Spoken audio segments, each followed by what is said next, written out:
إن الحمد لله نحمده ونستعينه ونستغفره ونعوذ بالله من شرور أنفسنا ومن سيئات أعمالنا من يهد الله فلا مضل له ومن يضلل فلا هادي له وأشهد أن لا إله إلا الله وحده لا شريك له وأشهد أن محمدا عبده ورسوله أما بعد فإن خير الحديث كتاب الله وخير الهدي هدي محمد صلى الله عليه وسلم وشر الأمور محدثاتها وكل محدثة بدعة وكل بدعة ضلالة وكل ضلالة في النار. أعوذ بالله السميع العليم من الشيطان الرجيم. بسم الله الرحمن الرحيم. يا أيها الذين آمنوا اتقوا الله حق تقاته ولا تموتن إلا وأنتم مسلمون. يا أيها الناس اتقوا ربكم الذي خلقكم من نفس واحدة وخلق منها زوجها وبث منهما رجالا كثيرا ونساء واتقوا الله الذي تساءلون به والأرحام إن الله كان عليكم رقيبا. يا أيها الذين آمنوا اتقوا الله وقولوا قولا سديدا يصلح لكم أعمالكم ويغفر لكم ذنوبكم ومن يطع الله ورسوله فقد فاز فوزا عظيما.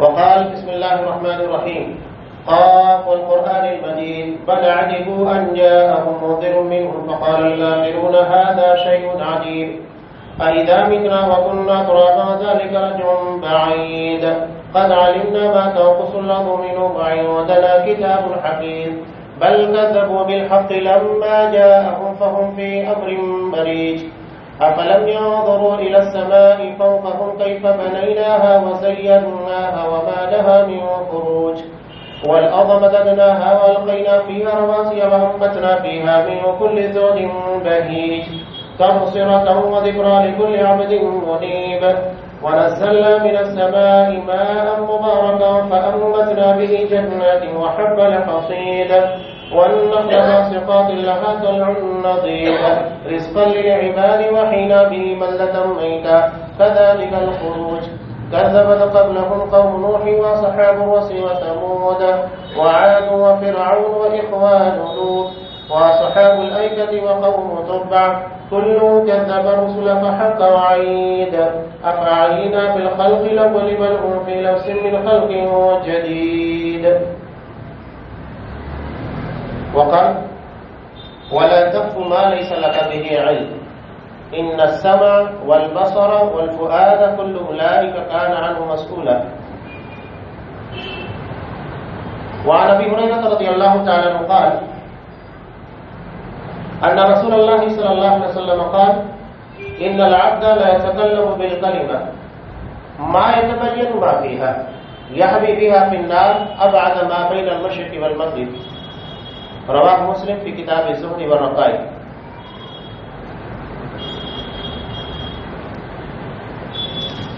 تمام قسم کی تعریفات اللہ رب العالمین وحدہ لا شریک کے لیے لائق وظیفہ ہے جو ساری کائنات کا تنہا خالق و مالک ہے، اور بے شمار درود و سلام ہو اللہ کے آخری نبی جناب کریم محمد رسول اللہ صلی اللہ علیہ وسلم کی ذات مقدسہ پر. محترم سامعین، عزیز ماں بہنوں، اسلام میں کسی بھی بات کے کہنے سے پہلے تصدیق، تحقیق اور اس بات کی گہرائی کو سمجھنا بہت ضروری ہے. اگر ہم کسی بات کو سمجھے بغیر کہہ رہے ہیں یا کسی خبر کو تصدیق کیے بغیر آگے بڑھا رہے ہیں تو آپ صلی اللہ علیہ وسلم نے کہا فَهُوَ أَحَدُ الْكَاذِبَيْنِ، دو جھوٹوں میں سے ایک جھوٹا وہ ہے. قرآن نے اس بارے میں بہت سخت موقف اختیار کیا. کہا وَلَا تَقْفُ مَا لَيْسَ لَكَ بِهِ، جس چیز کے بارے میں علم نہ ہو وہاں ٹھہرو مت. اب یہاں کسی بھی معاملے کے اندر اگر ایک شخص کے بارے میں آپ کو علم نہیں ہے زبان کھولنے کی ضرورت نہیں، ایک مسئلے کے بارے میں علم نہیں ہے فتویٰ دینے کی ضرورت نہیں، اگر کسی مسئلے کے پر گہرا عبور نہیں ہے مناظرہ مباحثہ کرنے کی کوئی ضرورت نہیں. ہمارا فکر ہے کہ مسائل کی گہرائی کا علم نہیں ہوتا ہے لیکن فوری طور پر دعوت دیتے ہیں مناظرے کی، مباحثے کی، یہاں تک کہ مباہلے کی بھی. اور کتنے بیوقوف تو ایسے ہوتے ہیں ڈائریکٹ مباہلے کی دعوت دیتے ہیں. سوشل میڈیا اٹھا کر دیکھیے بھرا پڑا ہے. قرآن کہتا ہے وَلَا تَقْفُ مَا لَيْسَ لَكَ بِهِ عِلْمٌ. علم نہیں ہے خاموشی اختیار کرو. اس جگہ کے پر اس معاملے کے اندر بحث مباحثہ بات چیت کرنے کی ضرورت نہیں ہے. اور یہ افواہوں کے تعلق سے بھی ہے. جب تک ایک معاملے میں آپ کو علم نہیں ہے، سنی سنائی باتیں آپ نہیں بیان کر سکتے. اور حیرت ہوتی ہے کہ محدثین نے حدیث رسول کے بارے میں اتنا گہرا اور اتنے اہم اصول اور ضوابط کو طے کیا جس کی بنیاد کے پر نبی کے بارے میں کوئی روایت جو کہ آپ سے ثابت نہیں ہے نہیں پیش کی جا سکتی. تو کیا صرف یہ نبی کریم صلی اللہ علیہ وسلم کے تعلق سے یا معاملات زندگی میں بھی؟ یہ ہر موڑ کے پر ہے. اگر کسی راوی کے بارے میں تحقیق کی جاتی ہے تو یہ نہیں دیکھا جاتا وہ کتنی روایتیں بیان کیا جاتا ہے، اسے معاملات زندگی کے پر پرکھا جاتا ہے. آپ صلی اللہ علیہ وسلم نے کوہ صفا پر سب سے پہلے اپنی ذات کو پیش کیا، اس کے بعد بات رکھی. اس لیے کہ ذات اگر غیر معتبر ہے تو بات کے پر کون اعتبار کرے گا؟ وَلَا تَقْفُ مَا لَيْسَ لَكَ بِهِ. جب علم نہیں ہے وہاں پر آپ کو ٹھہرنا ہی نہیں ہے یا اس مسئلے کے بارے میں بات چیت ہی نہیں کرنا ہے. اس میں ایک روایت بھی ہے صحابہ جیسا کہ ابو داؤد کی روایت میں سفر میں نکلے ہوئے تھے. ایک صحابی پتھر لگنے کی وجہ سے انجرڈ ہو گئے. اور آپ کو پتا ہے کہ زخم لگنے کے بعد اگر اس پر پانی لگ جائے انفیکشن ہو جاتا ہے. رات ہوئی، اسی حالت میں انہیں غسل کی ضرورت پیش آ گئی. انہوں نے اپنے ساتھیوں سے پوچھا کہ کیا میں تیمم کر سکتا ہوں؟ انہوں نے کہا کہ نہیں، پانی موجود ہے، کیسے تیمم کرو گے؟ انہوں نے غسل کیا اور وہی ان کی شہادت کا ذریعہ بن گیا. جب یہ مسئلہ آپ صلی اللہ علیہ وسلم کے پاس پیش ہوا تو آپ صلی اللہ علیہ وسلم نے کہا قَتَلُوهُ قَتَلَهُمُ اللَّهُ. انہوں نے اسے مار دیا ہے، اللہ انہیں ہلاک کر دے. یعنی ایک مسئلے کے بارے میں گہرا علم نہ ہونے کی وجہ سے فتویٰ دیا گیا جس سے کہ جان چلی گئی. آپ صلی اللہ علیہ وسلم نے کہا اگر تمہیں علم نہیں تھا تو سوال کیوں نہیں کیا؟ انما شفاء العی السؤال. اگر آپ کے پاس علم نہیں ہے تو سوال کرو اس کے بارے میں اہل علم سے تاکہ اس مسئلے کے بارے میں صحیح علم معلوم ہو سکے. یہ نہیں کہ سامنے والے نے سوال کیا نہیں اور آپ جواب دینے کے لیے تیار ہو گئے. بسا اوقات 4-5 لوگ کھڑے، ایک عالم سے کوئی کسی نے سوال کیا، ابھی سوال پورا ہوتا نہیں ہے، عالم نے کچھ کہا نہیں، کوئی تیسرا ہوتا ہے جواب دینا شروع کر دیتا ہے. شریعت کے مسائل اتنے آسان نہیں ہیں کہ ہر کوئی ایرا غیرا نتو خیرا باتیں بیان کرنا شروع کر دے. جو قرآن استعمال کرتا ہے لفظ فَاسْأَلُوا أَهْلَ الذِّكْرِ، اہل ذکر سے، یعنی جو قرآن و حدیث کا گہرا علم رکھتے ہیں. چند گاؤں کے بارے میں تو ہر کسی کو پتا ہوتا ہے، تو کیا وہ ایک بڑا ہاسپٹل کھول کر بیٹھ جائے گا؟ نہیں، بلکہ اس کے لیے گہرے علم کی ضرورت پیش آتی ہے. ایسے ایک سے کسی نے سوال کیا کہ حضرت یہ بتائیے رضاعت کا کیا مسئلہ ہے. اب وہ عالم تو تھے نہیں، یہ پوچھنے والے کی بھی غلطی، جواب دینے والے کی بھی غلطی. فوراً کہہ دیا کہ ایک دو مرتبہ سے رضاعت ثابت ہو جاتی ہے. بہرحال پوچھنے والے نے قرآن کے پر عمل کرتے ہوئے دلیل کا مطالبہ کیا، کہا کہ دیکھ کے بتاؤں گا. جب آپ کے پاس دلیل نہیں ہے تو جواب دیا کیوں؟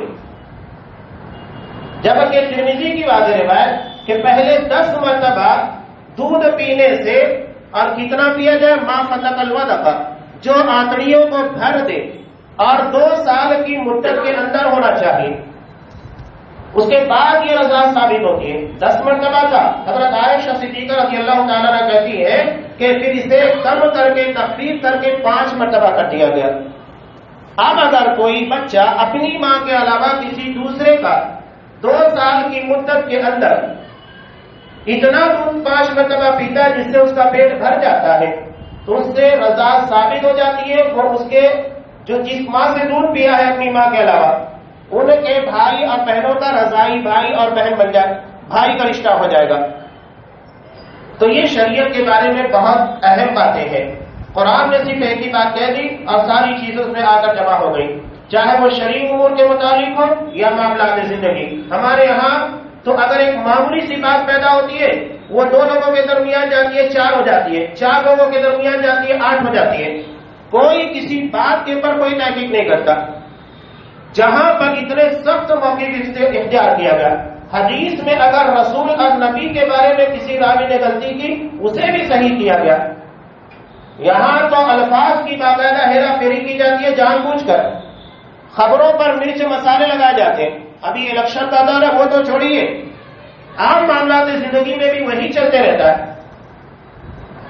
اور جیسے بڑا شوق ہوتا ہے کس کا کیا چل رہا ہے کس کا کیا نہیں چل رہا ہے، خبریں جمع کی جائے، اپنے محاسبے اپنے آپ کی کسی کو فکر نہیں، لیکن دوسروں کے بارے میں ساری خبروں کا انبار اپنے پاس ہونا چاہیے، سارا اسٹاک ہونا چاہیے۔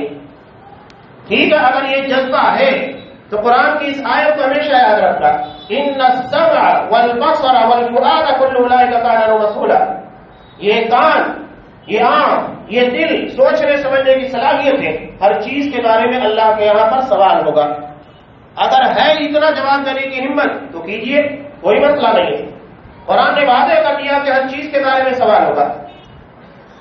یہ بنیادی باتیں کہہ کر جو میں آپ کے سامنے باتیں رکھنے جا رہا ہوں، جو سماج کے اندر چلتا ہے، اعتقادات، معاملات میں زندگی کے اندر ہم ایسی باتیں کہہ کر نکل جاتے ہیں کہ اگر اس بارے میں ذرا سا غور کیا جائے شریعت سے اتنا زبردست متصادی میں ٹکراتی ہے جو ہمارے عقیدے، منہج اور شریعت کی بہت ساری تعلیمات سے ٹکراتی ہے۔ میں نے ایک حدیث آپ کے سامنے پیش کی تھی مسلم کے حوالے سے۔ آپ صلی اللہ علیہ وسلم نے کہا ان العبد لا يتكلم بالكلمة ما يتبين ما فيها، بندہ ایک بات کہتا ہے، اس کے بارے میں غور نہیں کرتا کہ میں نے کہا کیا ہے، کہہ دیتا ہے، اس کا نتیجہ کیا ہوتا ہے؟ يهوي بها في النار ابعد ما بين المشرق والمغرب، اس کی وجہ سے جہنم میں اتنا نیچے تک جاتا ہے بلکہ اس سے کہیں زیادہ جتنا مشرق اور مغرب کے درمیان دوری ہوتی ہے اس سے کہیں زیادہ نیچے۔ یہ اس کی قباحت، اس کی سنگینی کو بتانے کے لیے کہ زبان کو کھولنے سے پہلے سوچو کہ جو زبان کے پر آنے والا ہے کہہ دیا جائے گا، لیکن اس کا نتیجہ کہیں ایسا تو نہیں کہ اب آدم آبین المشرق والمغرب ہو جائے، مشرق اور مغرب سے کہیں زیادہ دوری جہنم میں پھینک دی جائے۔ ابھی سفر کا مہینہ ہے، یہ تو زمانے جاہلیت میں بھی مسئلہ تھا، اسی لیے آپ صلی اللہ علیہ وسلم نے کہا کہ لا سفر، یعنی سفر کے مہینے میں نحوست کی کوئی اہمیت نہیں۔ مسئلہ یہ تھا کہ سفر کے پہلے 3 مہینے مسلسل حرمت کے ہیں، ذوالحجہ، محرم اور اس کے پہلے ذوالقعدہ، یہ حرمت کے مہینے ہیں، اور حرمت کے مہینوں کی وجہ سے زمانے جاہلیت میں لوگ ایک دوسرے سے جنگیں نہیں کیا کرتے تھے، فتنہ و فساد سے بہت دور رہا کرتے تھے۔ وہ جاہل تھے لیکن ان مہینوں کی حرمت کا انہیں پتا تھا، اور آج کا باعث مسلمان اسے پتا نہیں ہے کہ حرمت کے مہینوں کا احترام کیا ہوتا ہے۔ جب یہ مسلسل 3 مہینے حرمت کے احترام کے ختم ہو جاتے تو پھر یہ ایک دوسرے سے لڑنے کے لیے قبیلہ دوسرے کے پر چڑھائی کرنے کے لیے باہر نکلتا۔ سفر کا مطلب ہوتا ہے خالی، اور اسی سے اردو زبان میں بھی صفر استعمال کیا جاتا ہے، یعنی خالی، سفر سے ہی صفر بنا ہوا ہے، خالی۔ تو لوگوں کے گھر خالی ہو جاتے تھے، اسی لیے اس مہینے کو سفر کہا جاتا ہے، یعنی گھروں کے خالی کر دینے والا مہینہ۔ اور یہ یقینی بات ہے کہ جہاں پر آبادی ہوتی ہے، جنکشن ہوتا ہے، وہاں انسان کا دل لگتا ہے، لیکن جہاں پر انسان نہ ہو اور وہاں مکانات بہت سارے ہوں، انسان کا جی نہیں لگتا ہے، اس لیے کہ انسان کی بنیاد کے اوپر وصیت محسوس کرتا ہے۔ تو لوگوں کے گھر خالی کرنے کی وجہ سے لوگوں کو نحوست محسوس ہوتی تھی، بوریت۔ تو آپ صلی اللہ علیہ وسلم نے کہا کہ اس میں کوئی نحوست اور مانوسیت نہیں ہے، اس لیے کہ اسلام نے جب جنگوں کا، فتنوں کا سلسلہ ہی ختم کر دیا، امن و امان کو قائم کر دیا، تو سفر باقی کا رہا۔ اب کون ایک دوسرے کے خلاف چڑھائی کرنے کے لیے اور ایک دوسرے کی گردنیں مارنے کے لیے نکلے گا۔ جاہلیت میں اور بہت سارے اس بارے میں عقیدے بنا لیے گئے تھے۔ ہمارے یہاں اس سے جڑا ہوا ایک عقیدہ آج بھی باقی ہے، اور وہ ہے تیرا تیری۔ ہم زبان سے کہہ کر نکل جاتے، یہ دراصل تیرا تیزی یعنی سفر کے ابتدائی 13 دن، 1 سے لے کر 13 تاریخ، ان دنوں کے بارے میں جاہلیت میں بھی اور آج کے مسلمانوں کے اندر بھی یہی عقیدہ پایا جاتا ہے کہ یہ بڑی نحوست والے ہیں۔ یہی وجہ ہے کہ عام طور سے جو بد عقیدہ ہے اس کے بارے میں فکر رکھتے ہیں، وہ شادیاں نہیں کرتے۔ کیوں؟ اس لیے کہ بہت نحوست والے دن ہیں، اگر اس میں شادیاں کر دی جائے تو اس میں برکت نہیں ہوگی، نکاح قائم نہیں رہے گا۔ یہ ہے وہ پرانی سوچ، یعنی ہم ایک عقیدہ ایک فکر بنائے ہیں، لوگوں کو کہہ رہے ہیں، غور نہیں کرتے کہ اس کی زمین کتنی زیادہ ہے، اور اسی سے جڑی بہت ساری باتیں۔ اگر ہم باہر نکلتے ہیں کسی کام کے کرنے کے لیے، وہ کام نہیں ہو پاتا ہے تو ہم کیا کہتے ہیں؟ پتہ نہیں کس کا چہرہ دیکھا تھا صبح صبح، کام ہی نہیں ہو پایا۔ یہ بھی دراصل وہی نحوست ہے، اور اس کے پیچھے جو اصل مسئلہ ہے وہ دراصل حدیث کے انکار کا ہے۔ کیوں؟ اس لیے کہ اگر ہم ان ساری چیزوں کا اعتقاد اور یقین کرنے لگ جائیں کہ فلاں کے چہرہ دیکھنے سے کام بنتا ہے، فلاں کے چہرے سے کام نہیں بنتا ہے، ٹھیک ہے، اسلام میں نیک شگون ہے، نیک شگون لیا گیا، یعنی کسی کی وجہ سے آپ اچھا شگون لے سکتے ہیں، لیکن بد شگونی سے منع کر دیا گیا ہے۔ آپ صلی اللہ علیہ وسلم نے اپنے چچا زاد بھائی حضرت عبداللہ بن عباس رضی اللہ تعالیٰ عنہ انہیں سواری کے پر بٹھایا۔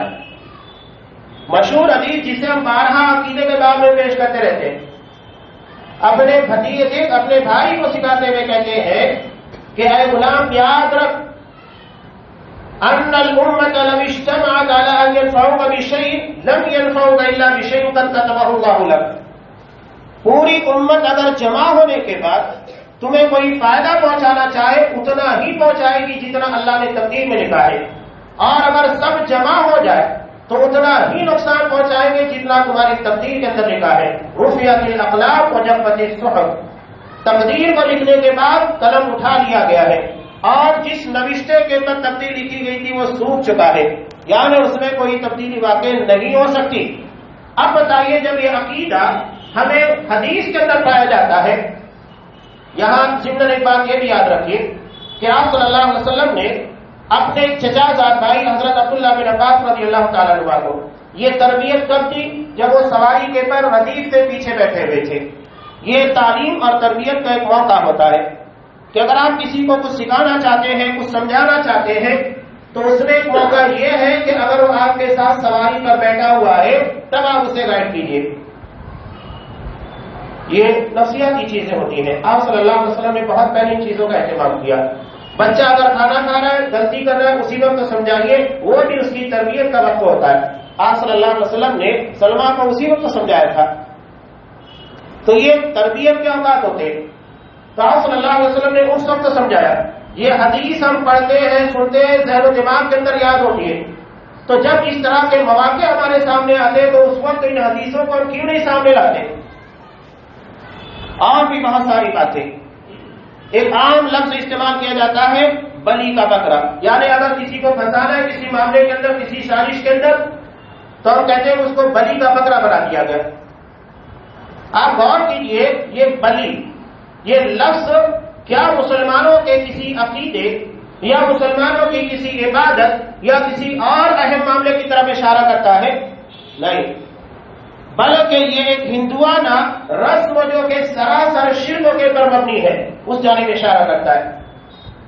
یعنی ایک بکرے کو غیر اللہ کے نام کے بتوں کے سامنے بے رحمی کے ساتھ قتل کر دینا، یہ ہے اس کے پیچھے چھپا ہوا۔ اور ہم کہتے ہیں کسی کو بچانے کے لیے کہ ہم نے اسے بلی کا بکرا بنا دیا۔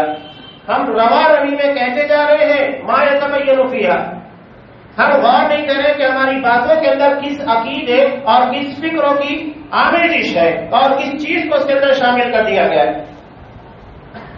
ہمارے یہاں ایک جملہ، ایک محاورہ بہت شدت کے ساتھ استعمال کیا جاتا ہے۔ اگر کسی پریشان آدمی کو ہم دیکھتے ہیں تو ہم کہتے ہیں اس کے ستارے گردش میں ہے. اس ستارے گردش میں کا مطلب کیا ہے؟ آپ حضرت ابراہیم علیہ السلام کی قوم کے بارے میں پڑھتے ہیں. یہ قوم کون تھی؟ ستارہ پرست. اور ان لوگوں نے جو بت بنائے تھے دراصل اپنے تخیلات، اپنی سوچ کی بنیاد کر کے فلاں ستارے کا حیت اور اس کی کیفیت اس طریقے کی ہو سکتی ہے، اس کا بت انہوں نے بنا لیا اور اس کی عبادت کرنے لگ گئے. یہ ان لوگوں کے بت تھے جو دراصل ستاروں سے ماخوذ تھے. اور ان لوگوں کا عقیدہ تھا کہ انسانی زندگی کے اندر ستارے بہت زیادہ گہرا اثر رکھتے ہیں، یہاں تک کہ تقدیر کو بنانے، مصیبت کو دور کرنے، خوشحالی کو لانے، ساری چیزوں کے اوپر ان کا اثر ہوتا ہے. اس لیے وہ عقیدہ رکھتے تھے کہ ان ستاروں کے بت بنا کر، مورتیاں بنا کر ان کی عبادت کی جائے. آج ظاہری طور پر وہ مورتیاں ہمارے درمیان نہیں ہیں، لیکن ہماری زبان، ہماری فکروں کے اندر وہ پیدا ہو چکی ہیں کہ کسی بھی پریشان حال کو دیکھنے کے بعد کہتے ہیں اس کے ستارے گردش میں. اگر اس کا اچھا چل رہا ہے، معاملات زندگی، کاروبار بہتر ہے، تو کہتے ہیں کہ ستارے بڑے بہتر ہے، بہت گریٹ اسٹار والا ہے. اس کا مطلب کیا؟ یہ وہی عقیدہ جو پرانا تھا. صحابہ نے بھی ایک مرتبہ یہی کہہ دیا تھا. امام مسلم رحمۃ اللہ نے جو روایت نقل کی حضرت زید بن خالد الجوہنی رضی اللہ تعالیٰ عنہ سے، حدیبیہ کے مقام پر آپ صلی اللہ علیہ وسلم نے نماز فجر ادا کی. اسی رات بارش ہوئی تھی. فجر کی نماز کے بعد آپ صلی اللہ علیہ وسلم صحابہ کی طرف پلٹے اور کہا تم میں کے کچھ لوگوں نے حالت ایمان میں صبح کیے اور کچھ نے حالت کفر میں. جس نے یہ کہا مطرنا بفضل اللہ ورحمتہ کہ ہمیں اللہ کے فضل اور اس کے رحمت کی بنیاد کے پر بارش ملی ہے، تو دراصل وہ اللہ پر ایمان لانے والا اور ستاروں کا انکار کرنے والا ہے. لیکن اگر کوئی یہ کہتا ہے مطرنا بنحو کذا وکذا فلاں چکر، ستارے یا ستاروں کے ڈوبنے کے مقام کی وجہ سے ان کو بارش ملی ہے، تو وہ اللہ کا انکار کرتا ہے، ستاروں پر ایمان رکھتا ہے. یہ آپ کسے کہہ رہے ہیں؟ صحابہ کی جماعت کو کہہ رہے ہیں، کسی اور کو نہیں کہہ رہے جنہوں نے صرف بارش کے بارے میں عقیدہ بنا لیا. ہم معاملات زندگی میں کہاں کہاں اس طریقے کی باتیں کرتے ہیں. ہم کہتے ہیں کہ اللہ کے ہاں دیر ہے، اندھیر نہیں ہے. کیا مطلب ہے اس کا؟ یعنی نعوذ باللہ اللہ دیر کرتا ہے؟ نہیں. اگر ایک خطیب یا کوئی آدمی ٹائم پر نہیں آتا، ذرا تاخیر کرتا ہے تو ہمیں اچھا محسوس نہیں ہوتا. اور صحیح ہے، وقت کی پابندی ہے. لیکن آپ غور کیجئے کہ جب ہم بندوں کے بارے میں تاخیر پسند نہیں کرتے تو اللہ کے بارے میں کیسے سوچتے ہیں کہ اللہ کسی کے بارے میں تاخیر کرے گا، کسی کے معاملات زندگی یا کسی کے بارے میں فیصلہ کرنے کے لیے، کہ اللہ کے دیر ہے اندھیر نہیں ہے. اللہ صاف کہتا ہے لکل اجل مسمى، ہر چیز کے لیے اللہ نے وقت متعین کر دیا ہے، وہ ایک لمحے کے لیے آگے پیچھے نہیں ہوتا ہے. تو یہ الفاظ، یہ محاورے استعمال کرنے سے پہلے ہمیں سوچنا چاہیے جو زبان کے پر آ رہا ہے یہ ہمارے عقیدے، ہمارے منہج اور اسلام کی تعلیم کے کتنا خلاف ہے. غور کرنے کی ضرورت ہے. ہم حج جیسی عبادت کو بدنام کرنے کے لیے کہتے ہیں، حالانکہ اس کے پیچھے بھی اگر آپ دیکھیں روافض کا ایک بہت بڑا ہاتھ ہے. جیسا کہ قرآن مجید کے تعلق سے ایک لفظ استعمال کیا جاتا ہے جزدار، یعنی قرآن کا ایک حصہ اس میں رکھا گیا ہے. اصل قرآن مجید کی آیات 6236 ہے، جبکہ شیعی عقیدے کے مطابق قرآن مجید جو اصل ہے، جو نازل ہوا تھا، اس کی آیات 17,000 ہے. اسی لیے وہ قرآن مجید کو جو موجودہ ہے جز کہتے ہیں، یعنی قرآن مجید کا ایک حصہ. یہ بھی ہم کہتے ہیں. ہم یہ بھی کہتے ہیں کہ 100 چوہے کھا کے بلی حج کو چلی. یعنی اگر کسی کو دیکھتے ہیں کہ وہ توبہ کرنے کے لیے جا رہا ہے، بہت گناہ کیے، ٹھیک ہے، اللہ خود کہتا ہے یا عبادی الذین اسرفوا علی انفسہم، میرے بندوں جنہوں نے اپنے آپ کے اوپر حد سے زیادہ ظلم کیا، حد سے زیادہ گناہ کیا،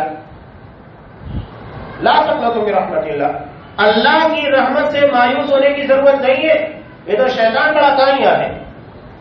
ایک طرف اس امید کے اوپر گناہ کرواتا ہے کہ اللہ بڑا غفور رحیم ہے، بڑا بخشنے والا، بڑا رحم کرنے والا، اور دوسری طرف بندہ جب اللہ کی اسی مغفرت، اسی رحمت کی بنیاد کے اوپر توبہ کرنا چاہتا ہے کہ میرا رب بڑا کریم ہے، بخش دے گا میں نے کتنے بھی گناہ کیے ہیں، تو اسے یہ یاد دلاتا ہے کہ اتنے گناہ کرنے کے بعد تم اللہ کی جناب میں توبہ کرنے چلے، اللہ کا معاف کرے گا. اسی کے پر یہ محاورہ بنایا گیا ہے کہ 100 چوہے کا اگر بلی حج کا چلے گی.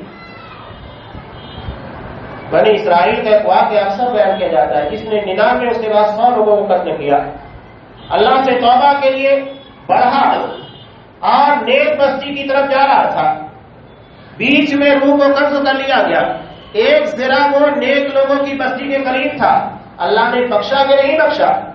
بخش دیا. جس نے 99 بلکہ 100 لوگوں کو قتل کیا، 100 لوگوں کو قتل کرنے کے بعد ایک بھی سجدہ نہیں کیا تھا، نکلا ہوا تھا، اللہ نے معاف کیا. امام مسلم رحمۃ اللہ علیہ نے روایت نقل کی، ایک صحابی ہے، نبی کریم صلی اللہ علیہ وسلم کے بر ہاتھوں پر ایمان لے کر آئے، ایمان لانے کے بعد سیدھے میدان کارزار میں اترے، اور اس کے بعد جب جنگ ختم ہوئی تو دیکھا گیا کہ شہیدوں کے اندر موجود تھے. آپ صلی اللہ علیہ وسلم نے کہا کہ اس نے اللہ کے لیے ایک بھی سجدہ نہیں کیا، لیکن اللہ نے اس کی مغفرت کر دی، اسے بخش دیا. تو یہ اللہ مغفرت کے بہانے تلاش کرتا ہے، وہ معاف کرنا چاہتا ہے. وہ تو صاف کہتا ہے اپنے نبی کی زبان سے، ان اللہ یقبل توبۃ العبد ما لم یغرغر. بندہ جب تک سکرات کے عالم میں نہیں پہنچتا ہے اللہ اس کی توبہ کو قبول کرتا ہے. جب تک سکرات جاری نہیں ہوتا اللہ نے توبہ کے دروازے کو کھول کر رکھا ہے. ہم کون ہوتے ہیں بندے کی توبہ اور اللہ کے درمیان آڑ کرنے والے، رکاوٹ بننے والے؟ بنی اسرائیل کے ایک شخص سے یہی تو غلطی ہوئی تھی، جب اس نے گنہگار کو کہہ دیا تھا کہ تو نے اتنے سارے جرائم، اتنی ساری غلطیاں اور خطائیں کی، اللہ تجھ کو نہیں معاف کرے گا. دونوں کی موت واقع ہوئی. اللہ نے اس گنہگار اور خطاکار کو اپنی رحمت کی بنیاد پر معاف کر دیا. اور جس نے یہ دعویٰ کیا تھا کہ اللہ تجھے معاف نہیں کرے گا، اس سے پوچھا کہ تجھے اس بات کی اجازت کس نے دی تھی کہ میرے بندے کے بارے میں تو یہ کہتا کہ تجھے نہیں بخشا جائے گا، تیرے گناہ اتنے زیادہ ہو چکے ہیں. یہ دراصل سماج کی کچھ عکاسیاں ہیں جسے میں پیش کرنے کی کوشش کر رہا تھا. اور بھی بہت ساری چیزیں، 3 بگاڑا کام بگاڑا، 17 پہ خطرہ، دختر نیک اختر، بہت ساری ایسی باتیں کہی جاتی ہیں جو شریعت سے کھلی متصادم ہے. اگر ان باتوں کو تھوڑا سا آگے بڑھا دیا جائے، کچھ اور جھلکیاں میں آپ کے سامنے پیش کر دوں. ہمارے یہاں جو باتیں کانوں تک آتی ہے وہ میں بیان کر رہا ہوں، سنی سنائی نہیں. پیغام نکاح اس لیے قبول نہیں کیا جاتا ہے کہ اس کی 2 بیویاں ہیں. میں تو سن کر حیران ہوں کہ یہ کیا بات ہوئی. یعنی اگر ایک شخص سنت کو زندہ کرنے کے لیے اس سے زائد شادی کرتا ہے تو وہاں پر نکاح نہیں کریں گے. یہ عیب مانا جا رہا ہے ہمارے سماج اور معاشرے کے اندر. رشتے کو ریجیکٹ کر دیا جاتا ہے، اس کی 2 شادیاں کی اس نے، ہم اس کے بچے کے ساتھ نکاح نہیں کریں گے. یہ کون سی سوچ ہے؟ کیا آپ کا ایمان، آپ کی سوچ نبی سے بہتر ہے؟ جنہوں نے 11 نکاح کیے تھے، بیک وقت تو 9 بیویاں تھیں، وہاں آپ صلی اللہ علیہ وسلم کی سنت آپ کو نظر نہیں آتی. دنیا کے سب سے بہترین انسان آپ صلی اللہ علیہ وسلم 9 بیویاں بیک وقت رکھنے والے، ان کی مثالیں بیان کی جاتی ہے. اس کے بعد ہم کہتے ہیں کہ 2 بیویاں ہیں تو ہم شادی نہیں کریں گے وہاں پر. یہ کون سی سوچ ہے ہماری؟ بڑا عجیب و غریب مسئلہ بنا لیا گیا ہے. شادی بیاہ کے معاملے میں آپ صلی اللہ علیہ وسلم نے صرف ایک ضابطہ بنایا، ابو داؤد اور ترمذی کی روایت میں، کہ اذا اتاکم من ترضون دینہ وخلقہ فزوجوہ. اگر تمہارے پاس کوئی ایسا شخص آتا ہے جس کے دین اور اخلاق سے تم راضی ہو. صرف 2 بنیادیں آپ صلی اللہ علیہ وسلم نے بتائی، دین اور اخلاق. اس کے علاوہ کسی تیسری چیز کو آپ صلی اللہ علیہ وسلم نے بیان نہیں کیا. اور ہم نے سماجی طور پر کیا بنا لیا ہے؟ 2 ہی چیزیں ہم دیکھتے ہیں جو ان چیزوں کے بالکل خلاف ہے، ایک چمڑی اور دوسرا دمڑی. رنگ روپ دیکھا جاتا ہے، پیسہ دیکھا جاتا ہے، اس کے علاوہ کچھ اور نہیں ہے. اور لوگ کیا کہیں گے اگر ہم ایسا کر لیا، ویسا کر لیا. رشتے پیش کیے جاتے ہیں، رد کر دیا جاتا ہے. کیوں؟ رشتے کی رد کرنے کی عجیب و غریب فکر. ہم گلی میں نہیں دینا چاہتے، محلے میں نہیں دینا چاہتے، شہر میں نہیں دینا چاہتے، باہر شہر کا نہیں چلے گا. کون سی فکر ہماری؟ شریعت کے بالکل خلاف. آپ صلی اللہ علیہ وسلم نے نکاح کو جتنا آسان بنایا، ہم نے اس کو اتنا مشکل اپنی فکر کی بنیاد پر بنا دیا. بتائیے یہ ساری باتیں، یہ ساری فکروں جو ہماری زبان، ہماری سوچ اور ہمارے معاشرے کے اندر پھیلی ہے، کیا اسلام کی ہے؟ اسلام نے ان چیزوں کو پیش کیا؟ ذرا اسلامی شریعت سے ان کا موازنہ کرنے کی کوشش کیجیے. آپ صلی اللہ علیہ وسلم نے نکاح کو بہت آسان بنایا. بخاری کی روایت تو بارہا پیش کی جاتی ہے کہ جب ایک صحابی آئے، نبی کریم صلی اللہ علیہ وسلم کے سامنے خود کو نکاح کے لیے پیش کیا. آپ صلی اللہ علیہ وسلم نے ایک نکاح اٹھا کر دیکھی، نظریں جھکا لی، یعنی آپ نکاح کے خواہش مند نہیں تھے. ایک صحابی نے کہا کہ اللہ کا رسول اگر آپ کو ضرورت نہیں ہے تو میں کر لیتا ہوں. کہا کہ ٹھیک ہے. مہر ادا کرنے کے لیے کچھ ہے؟ کہا کہ اللہ کا رسول کچھ نہیں ہے. آپ صلی اللہ علیہ وسلم نے کہا التمس ولو خاتم من حدید، اگر لوہے کی ایک انگوٹھی مل جائے وہ بھی لے کر آؤ. تلاش کیا وہ بھی نہیں تھی. یہاں ضمن ایک مسئلہ بیان کروں، جو ابتدا میں نے کچھ باتیں کہی تھیں، ولا تقف ما ليس لك به علم. ہمارے یہاں جس طرح بردرس کا مسئلہ ہے، یعنی غیر عالموں کا جو علماء نہیں ہوتے ہیں اور لوگوں کے درمیان درس و دروس اور بہت سارے بڑے بڑے پروگرام کرنے کی کوششیں کرتے ہیں، اسی طرح ایک فتنہ ہے سسٹرز کا. پیچھے میں نے ایک واقعہ حقیقت بیان کیا تھا، حقیقی واقعہ تھا کہ جب ایک سسٹر کو بتایا گیا کہ عصر کی نماز کا وقت ہو گیا تو آپ امامت کیجئے، تو اسے اتنا پتہ نہیں ہے کہ عصر کی نماز میں سری قرات ہوتی ہے، اس نے بآواز بلند سورہ فاتحہ دوسری سورتوں کو تلاوت کیا. یہ مسئلہ دین کا علم نہیں ہے. جذبے کا مطلب یہ نہیں کہ آپ قرآن حدیث بیان کرنے نکل جائیں، علم ہونا چاہیے.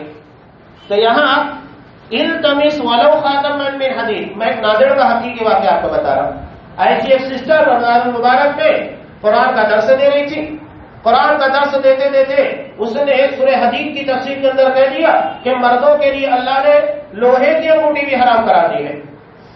عجیب و غریب، یہ کہاں کا مسئلہ ہے؟ کون سی دلیل ہے؟ کوئی دلیل نہیں، بس بیان کر دیا. جب یہ مسئلہ مجھ تک آیا، یہی حدیث سامنے موجود تھی، اور آپ صلی اللہ علیہ وسلم نے صرف جو منع کیا ہے سونا منع کیا ہے، کہا کہ اللہ نے میری امت کے مرد حضرات کے پر سونے کو حرام کیا ہے، باقی آپ چاندی کی استعمال کر سکتے ہیں، لوہے کی استعمال، اس کے علاوہ جو استعمال کرنا کیجیے. یہ مسائل سمجھتے نہیں ہے، بیان کرنے نکل جاتے ہیں. مدت رضاعت کا پتہ نہیں ہوتا ہے، ایک دو مرتبہ میں بھی حلال کرا دیتے ہیں. تو آپ صلی اللہ علیہ وسلم نے کہا کہ لے آ. کہا کہ اللہ کا رسول وہ بھی نہیں ہے. اچھا ٹھیک ہے، قرآن کی صورتیں یاد ہے؟ ٹھیک، جتنی صورتیں تمہیں یاد ہے اتنی اس کو یاد کرانا ہے. اور نکاح کتنا تھا؟ زوجتک بما معک من القرآن، یہ نکاح تھا. جو قرآن تمہیں یاد ہے اتنی صورتیں اسے یاد کرانا ہے، اسی پر تمہارا نکاح ہو رہا ہے. یہ نکاح ہو گیا.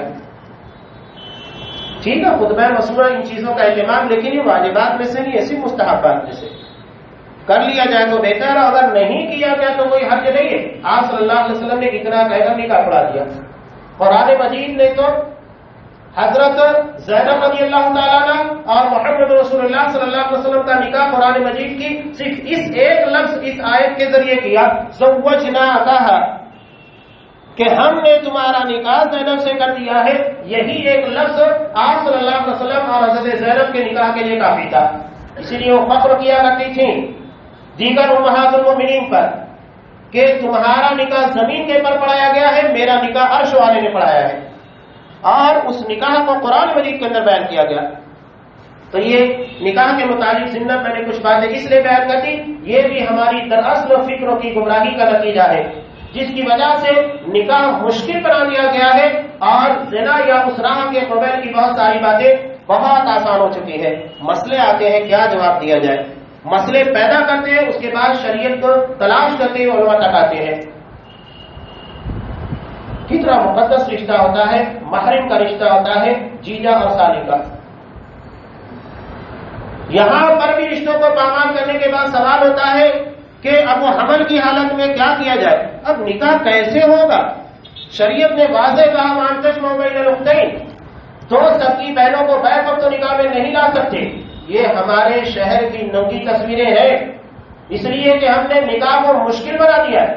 آج ہمارے یہاں کی بچیاں 25 سال 30 سال 35 40 45 یہ عمریں ہونے کے بعد نکاح نہیں کرتی. اس کا مطلب کیا ہے؟ ہم نے نکاح کو اہمیت نہیں دی، نکاح کے راستوں کو آسان نہیں کیا. جب تک سوچ نہیں بدلے گی، سوچ شریعت کے مطابق نہیں ہوگی، اسی طرح کے مسائل بلکہ اس سے زیادہ سنگین مسائل پیدا ہوتے رہیں گے. اس لیے اپنے مزاج، اپنی فکر، اپنے عقیدے کو شریعت کے تابع کیجیے. ادخلوا فی السلم کافہ، اسلام میں داخل ہوئیے، اسلام کو اپنے تابع کر لیں یا اسلام کو اپنی سوچ کے مطابق چلانے کی کوشش مت کیجیے.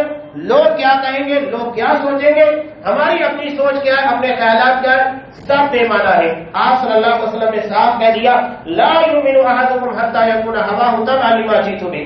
تم میں کا کوئی شخص اس وقت تک مومن نہیں ہو سکتا جب تک کہ اپنی خواہشات کو میری لائی شریعت کے تابع نہ کر دے.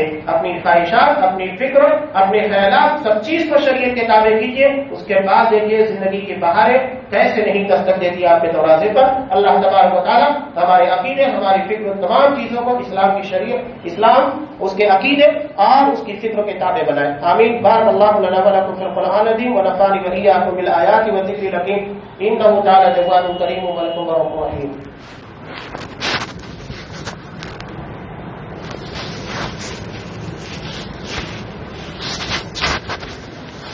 إن الحمد لله نحمده ونستعينه ونستغفره ونعوذ بالله من شرور أنفسنا ومن سيئات أعمالنا.